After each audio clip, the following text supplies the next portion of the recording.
Y cuéntame tus procesos de composición. ¿Ha cambiado con el tiempo? Sí, claro. Sobre todo cuando estuve estudiando un rato escritura, como que pues aprendes estas herramientas, ¿no? Uh-huh. No, los sinónimos, la metáfora, las palabras concretas, las palabras no sé qué, y claro, vas aprendiendo a facilitarlo, ¿no? Con el tiempo también. Pero ¿tienes método? Método, pues no hay mejor método que sentirlo desde las entrañas, ¿eh? Claro. Yo siempre digo que no hay mejor método para escribir una canción con corazón roto. Sí. Pero también pues hay herramientas, ¿no? Que vas usando para pues no caer en los lugares comunes, tal vez, ¿no? O platicar algo en metáfora, pero que la gente te pueda entender lo que estás diciendo, ¿no? Claro. Que no se quede en el aire nada más, claro. así. Pues sí, eso. Es más un oficio que un talento, entonces estoy como que casi como dándole vueltas a lo mismo, pero yo encuentro eso, que muchas veces como el típico síndrome de la hoja en blanco.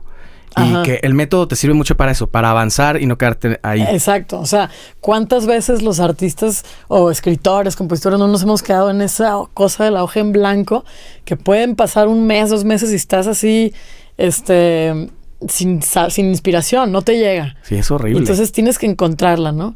Entonces como que el que busca, pues encuentra. Entonces tienes que estar ahí dándole hasta que de repente te llega un rayo de iluminación. Ajá. ¿no? ¿Y qué tal eres en ese sentido? O sea, ¿eres pragmática de que semana de composición o mes de composición o todo el tiempo estás tirando ideas? No, tampoco. Todo el tiempo estoy así como me siento y tiro ideas. Y luego me pasa mucho que tengo días que no hago nada, o sea, nada, no escribo, o sea, me salgo a hacer ejercicio, a correr y a tener la mente ocupada porque no, o sea, como creador puedes estar días sin realmente hacer nada. Uh-huh. Y luego de pronto puedo estar 12 horas sin parar, sin comer, sin tomar agua, no se los recomiendo, pero sí sucede, ¿no? Y está así escribiendo, ¿no?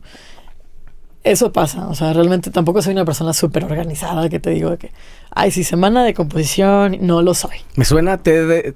TDA, sí, pues sí.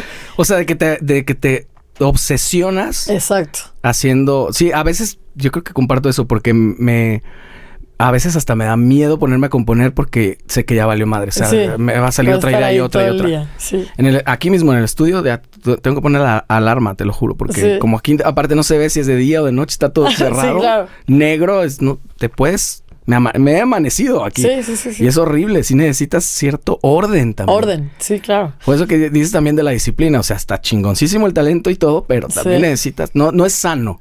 No, claro. O sea, hay ciertas cosas que sobre todo, y lo hablaba el otro día con un amigo, me dice, es que yo me levanto, es artista él, ¿no? Y me dice, es que yo me levanto y me desocupo. Y nos cagamos de risa. Claro. Porque quisiera que no fuera así, pero es que muchas veces sí pasa.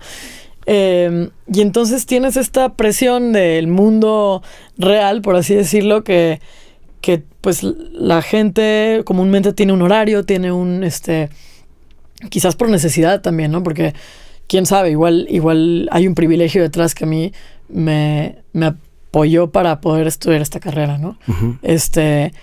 Pero es real, te levantas y te puedes desocupar. Entonces trato de, pues por lo menos de hacer ejercicio todos los días o 3 veces a la semana, tener mi cuarto limpio, ordenado, ¿no? Porque si no, pues te vuelves loco, ¿no? Claro. Y también un poco que como es afuera, es adentro, ¿no? Y un reflejo, si estás en un espacio desordenado, sin duda traes mucho desorden en la mente. Sí. ¿Cómo eres? Digo, tú que te autonombraste hippie como 3 veces, ya ahorita, si eres de ideas... No me considero hippie, pero sí por ahí decían que soy Rastafari de closet. No, pues no sé, como que me gusta ahí prender un incienso en mi departamento y no soy una persona que le guste comprar muchas cosas, ¿no? No soy muy consumista. Soy malísima para ver películas. Como que prefiero ver documentales o ponerme a componer o... Soy muy activa, todo el tiempo me gusta hacer... ¿Cómo se llama esta palabra cuando uno es hiperactivo, ¿no? Ajá. puta, para ver una película así de corridito, nomás sentada con mis palomitas o nomás sentada, está cañón. O sea, ¿a poco? No puedo, me paro, me levanto. Hago lo que sea antes de sentarme 3 horas o 2 horas a ver una película, ¿no? ¿Y no eres de series, por ejemplo? No. Tampoco. No. O sea, algo que requiera como periodos muy largos de atención, no. Sí, no, me cuesta muchísimo trabajo. Que igual lo he intentado trabajar, ¿no? Pero naturalmente no me cuesta trabajo. No se te da.